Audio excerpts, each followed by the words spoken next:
There we go. Good morning and welcome to Providence Outreach Ministries. I'm Cecilia Armstrong and I'm with Jennifer today, and we're going to talk about our outreach efforts and what we do and what we see, along with our perspective and our opinions on all of it.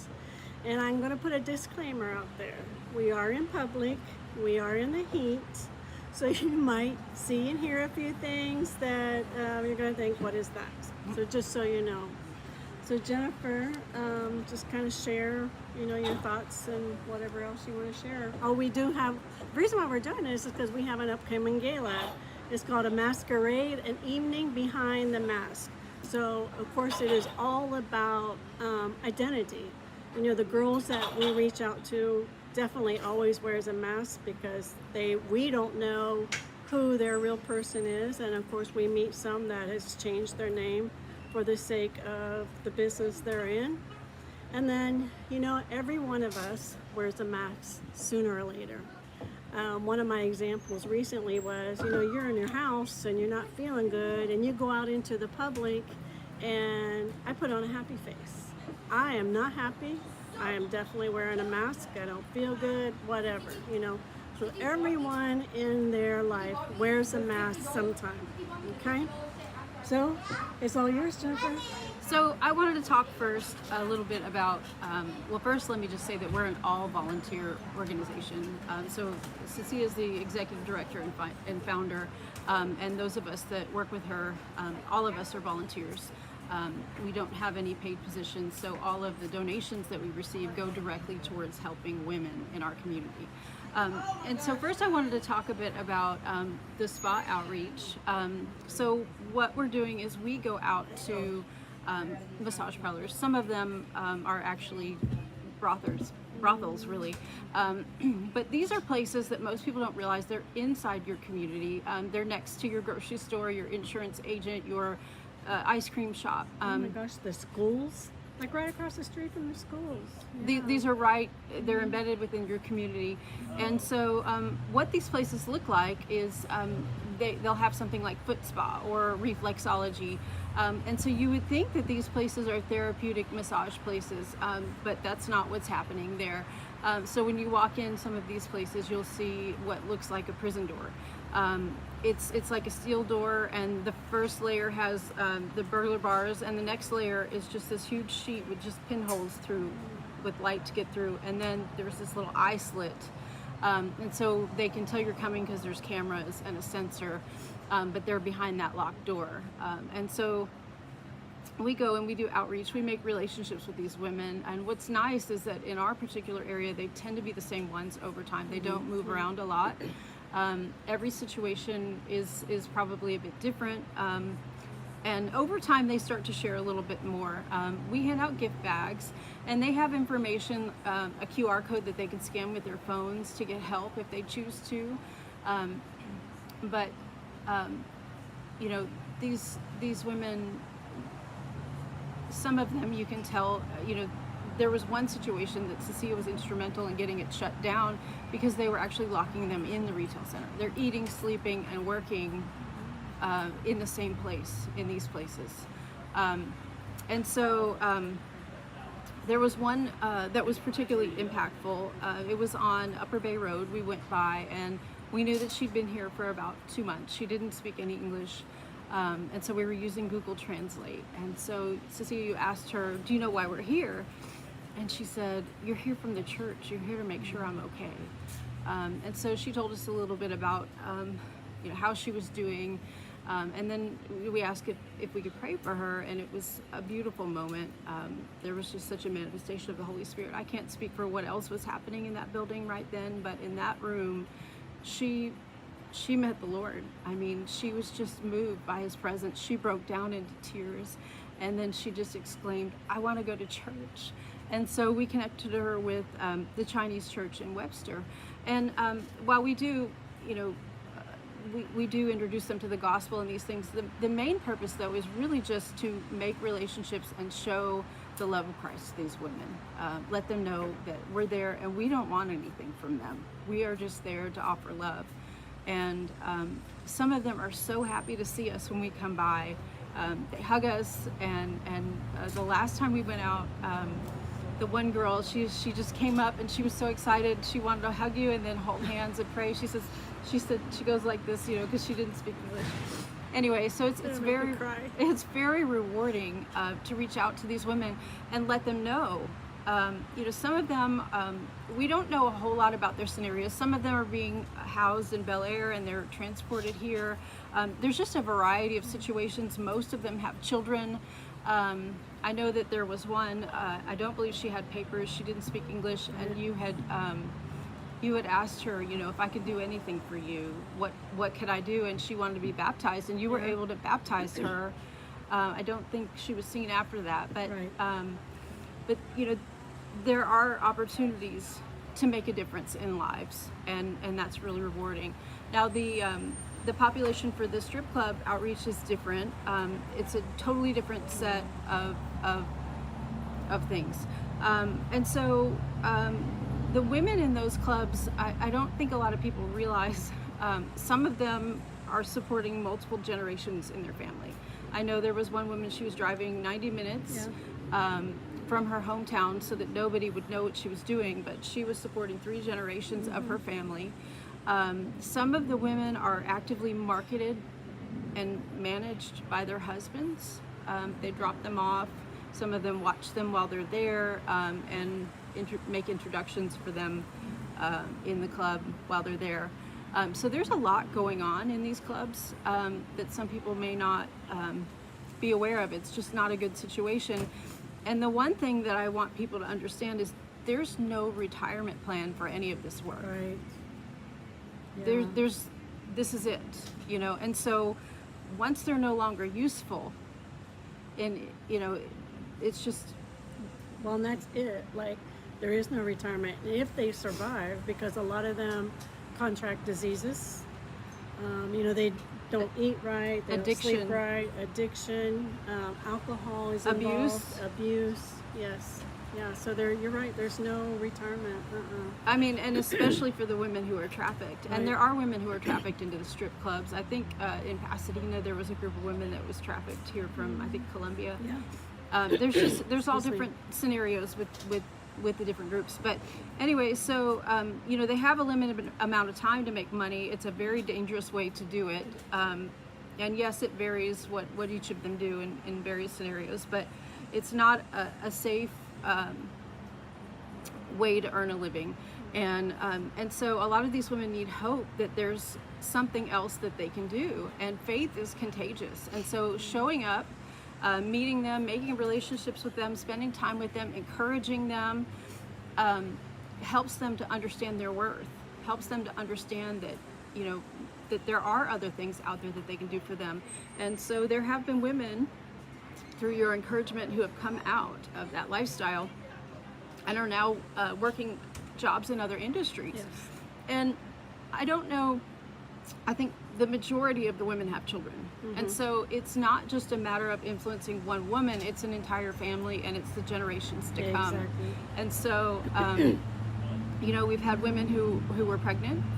So in addition to there not being a retirement plan, it's really not an environment that's conducive to being pregnant or having children. And so, we've been able to help these women. Some of them, initially, I think it was 5 years before any of them really confided in you, because they didn't trust you. But after 5 years of continuing to show up, and God bless you for that, they finally started to open up and started to trust and started to make that relationship and reach out when they had needs. And that's important, because if a woman's car battery dies, or if she doesn't have money to, put tennis shoes on her children for school, we can be there. And it's not, Yeah, we have helped with like rent, car repairs, gas, food, clothes, school supplies. Just because a girl works in a strip club, a lot of people think, oh, there's a lot of money involved. Well, there can be a lot of money involved, but when you're supporting 3 generations, there's not a lot of money involved. And if they have a manager, that's a good way to put that. If they have a manager, they're giving their money, and yeah, I mean, it just is what it is, you know. So every opportunity that we have to help them with these needs is an opportunity for them to not have to earn it in a way. Exactly. I'm going to tell my one story. So there's one night we're in a club and we're praying with one girl, and she had a handicapped son, and that's why she was one reason why she worked a strip club, because it was good, fast, quote unquote, money, and she can make what she needed to provide for her son. And she says, I just really need for you to pray, you know, because I need to be with him. I shouldn't be here, you know, I shouldn't be away from him. So I started praying, and I kind of prayed, Lord, let her the word was, let her be a money magnet, is how God told me to pray. Let her make everything she needs to make for the week this one night. And when she opened her eyes, she's like, I can't believe you just prayed that. Well, why not? Why not pray that? If you've got to work here, then why not make all your money tonight so you don't have to come back the rest of the week? I mean, I'm not going to judge you if you're here. By all means, do what you want to, you know, do what you need to do if you're going to be here. So make all your money tonight. She's like, thank you. You know, so whether she did or not, I don't know, but that's the way I prayed. Excuse me. All the dust.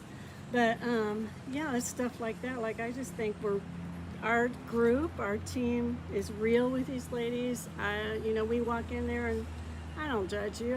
God knows I've done some things myself that, you know, I can't say I'm proud of. And I did things to take care of my children too, you know. Yeah. So anyway, it's one of my stories.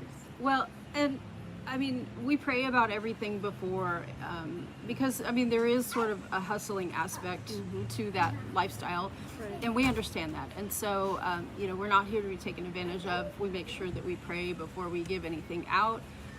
But there has been a lot of fruit in the ways that we've helped these women. You know, they understand it. We don't expect anything in return, but because of that, they come back. Right. And there's trust. And then, you know, we've had situations where women were, you know, incarcerated and they needed somebody to call. They didn't have anybody. We had a situation recently where her husband was dying and Cecilia was there for her. She really didn't have anybody that had no outside interests. No faith. Like, no faith. Yeah. You know, she's not around faith-based people. Yeah. And so most of these people aren't people who would come to church. So the church has to come to them. We have to come to them. And again, you know, it's not that we're expecting them to convert or come to our churches or anything of that nature. It's just about being there, being someone that they have, so that, you know, hopefully they can make changes in their life and be encouraged. And a lot of them have. And you know, we've had school supply drives, we've had baby showers, we've had, you know, just all of these opportunities to help these women, and it's been a wonderful thing that we're able to do. Okay, so my last question to you would be, why would you support POM? Or, like, you know, what's the bottom line there? I mean, this is a wonderful organization. We've been around for over 11 years. We've been recognized by the state of Texas for the contributions of the ministry. Every donation goes directly to women who need help. And this helps not only the women, but it helps your community, because the more we can get women out of these situations, the more likely it is that we can start seeing some of these places closed down.